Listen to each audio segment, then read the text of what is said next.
Sore, Kabar gimana baik, nih kabar nih? iya. Kabar baik. Portofolionya sama kayak Benar, warna bajunya dong, harusnya hijau. portofolionya. Iya, Iya, amin ya. Oke, seneng banget ini bisa live kita nanti bertiga ya sama Pak Harun Hayadi, Direktur dari Ciputra Development dan hari ini saya ditemani oleh William Prasetyo dari Investor Muda. Thank you banget ya udah mau bareng-bareng nih iya, bro thank you untuk banget. Kita ngobrol-ngobrol udah sama Pak diundang Harun. juga buat sama-sama kasih edukasi ke market tentang sektor properti ya, khususnya dari grupnya Ciputra ya, CTRA. Ah, ah. Iya, baik. Nah, ini sambil kita menunggu Pak Harun, boleh nggak nih dikasih view sedikit tentang market hari ini nih, Bro? Ngelihat market kan tadi pagi sempat koreksi di bawah angka psikologis 7.000, terus pada saat penutupan kembali lagi ke level 7.050-an ya, kalau nggak salah ini untuk indeks harga Iya, saham sebenarnya sih gabungan. Tanggapannya waktu seperti lihat apa nih, market Bro? tadi malam sebetulnya, waktu lihat US market, S&P 500 kan Mm-mm. merah tebal, Dow Jones juga merah tebal karena suku bunga naik 75 basis poin yang sebelumnya sebetulnya kenaikannya ekspektasinya adalah 50 basis poin. Tapi mungkin karena inflasinya masih tinggi dan masih belum bisa diredam oleh pasar ya, belum market masih belum bereaksi terlalu banyak, akhirnya naiknya 75 basis poin. Karena itu Dow Jones dan pasar global terkoreksi dalam ya.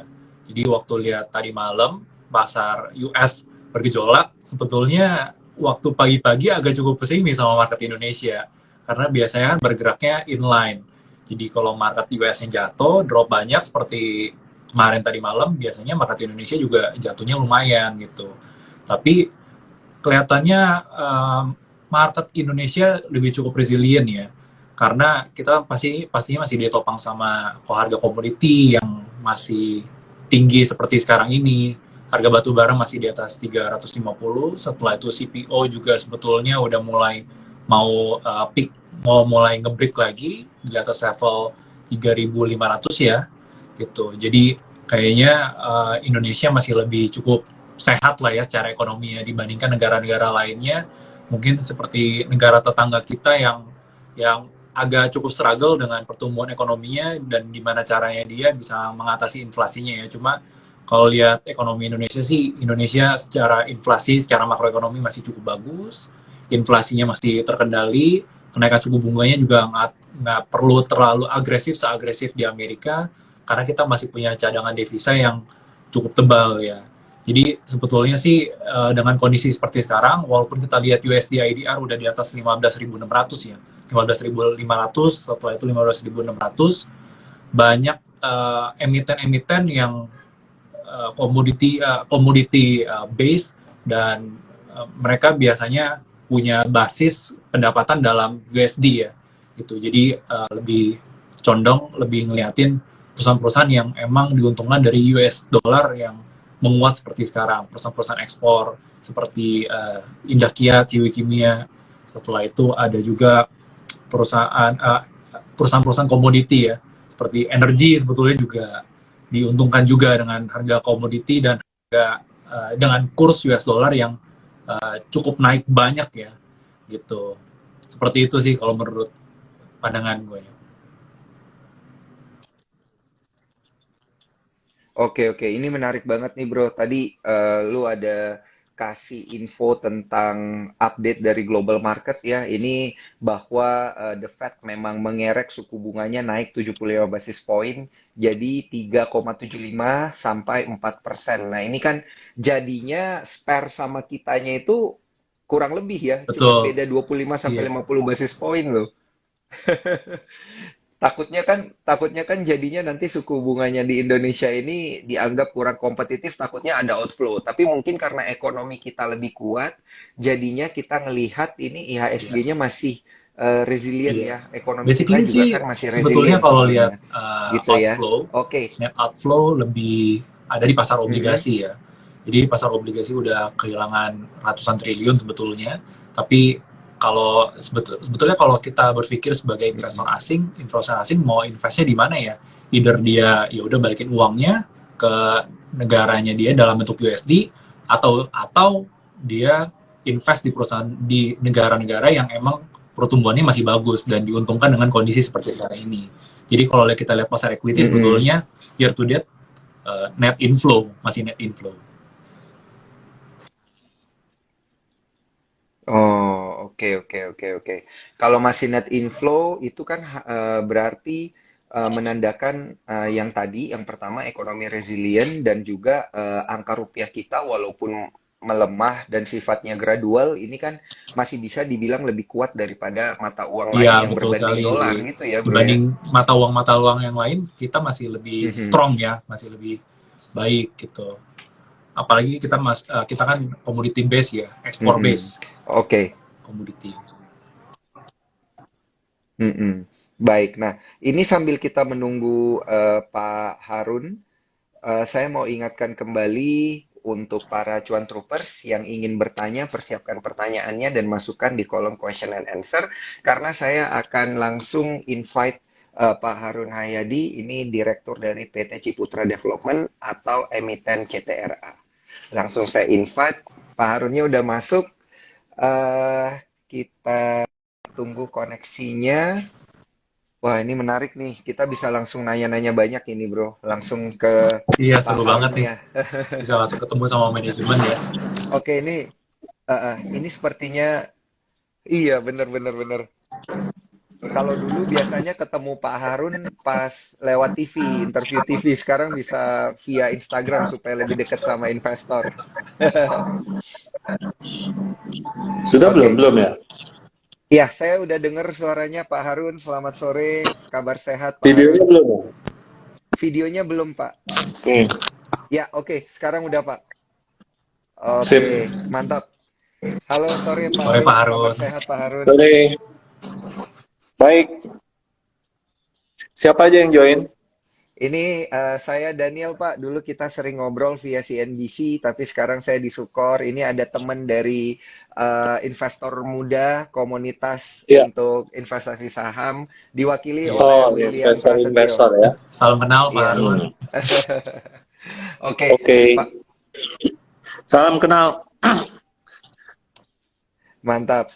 Pak Harun, mungkin sebelum kita ngobrol ke masalah ini ya properti dan lain sebagainya, mungkin Ya. bisa kita ngobrol-ngobrol ringan dulu Pak. Ini terkait dengan kondisi perekonomian di Indonesia yang Ya. Pak Harun lihat gitu. Apakah menjelang akhir 2022 ini kondisi ekonomi yang berkaitan dengan properti itu ini Pak, apa ya namanya? Ini semakin mendukung iklim sektor properti atau seperti apa nih Pak?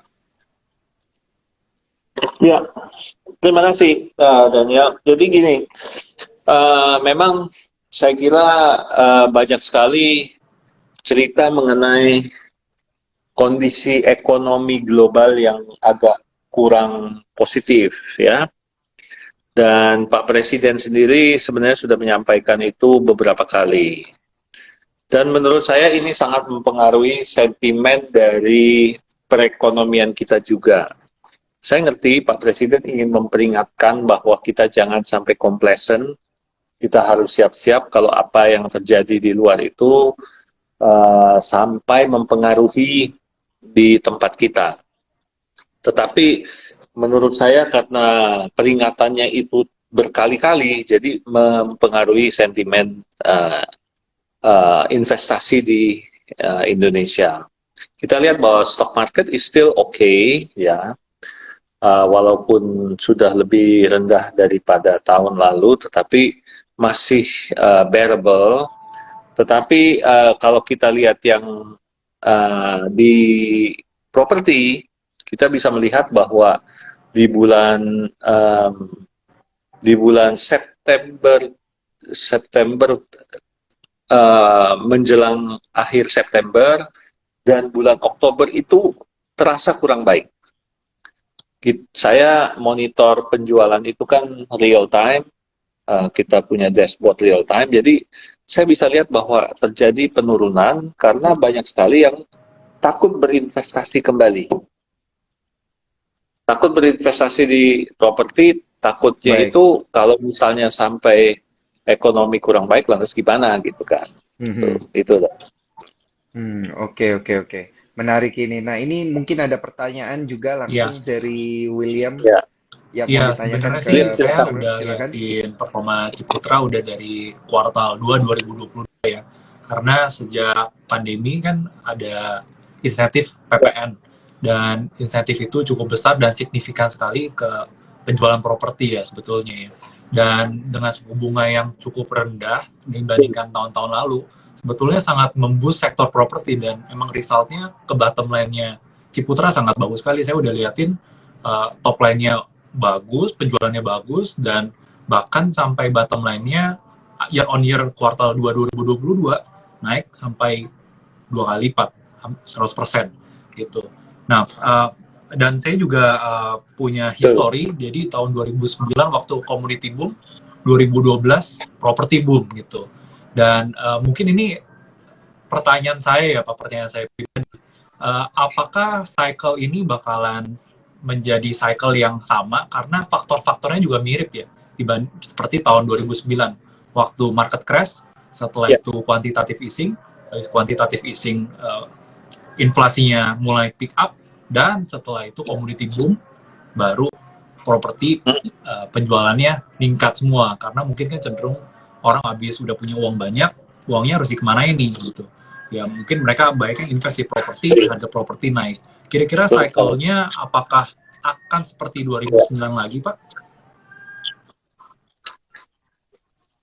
yeah. I think William, you are right on the dot, ya, right on the spots. Um, Betul sekali apa yang disampaikan tadi. Cycle-nya itu mirip-mirip, tetapi memang yang agak membedakan dengan tahun 2012 itu adalah kita saat ini ada instability dari geopolitics.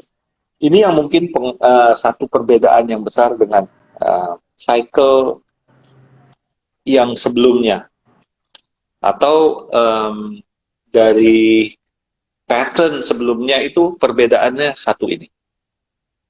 Nah, saya yang ingin sampaikan adalah bahwa inflasi itu bagus buat properti.